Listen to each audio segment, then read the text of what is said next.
Dans cette benne, la vingtaine de brebis attaquées dans la nuit de jeudi à vendredi. Gilles Simonin, l'éleveur, a découvert un véritable massacre dans l'une de ses prairies. C'est une carrière de travail.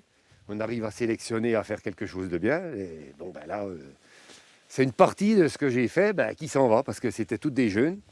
Du coup, cette année-là, il n'y en a plus. C'est tout, c'est fini. Et après, on ne refait pas ce qui manque là en une année, quoi. 10% du cheptel décimé en l'espace de quelques heures, une première pour cet agriculteur installé depuis 1978. David, le fils de Gilles, est mécanicien, mais il vient l'aider très souvent. Les brebis attaquées lui étaient destinées pour poursuivre en complément l'activité de son père après sa retraite. Les petits là, qui sont actuellement donc enfermés, on va être obligé de les relâcher là.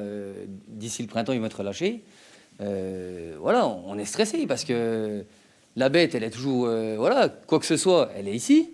À quelques kilomètres des prairies de Gilles Simonin, un autre éleveur, Émile Billy, installé depuis 15 ans. Lui aussi a subi une attaque, c'était dans la nuit de mardi à mercredi.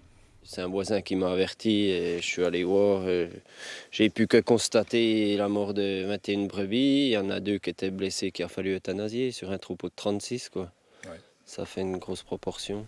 Et autant financièrement que moralement, c'est dur, quoi. En l'espace d'une semaine, 54 bêtes ont été attaquées.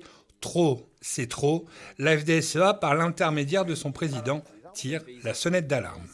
On a une grosse inquiétude si dans les jours qui viennent, dans les semaines qui viennent, il n'y a pas des mesures plus radicales de prise avec ces attaques qui sont quelque part, enfin je le redis, c'est quand même une véritable boucherie. La préfète du département a convoqué un comité départemental loup ce mardi et elle se rendra mercredi matin sur le terrain pour rencontrer les éleveurs, des éleveurs qui craignent les prochains jours.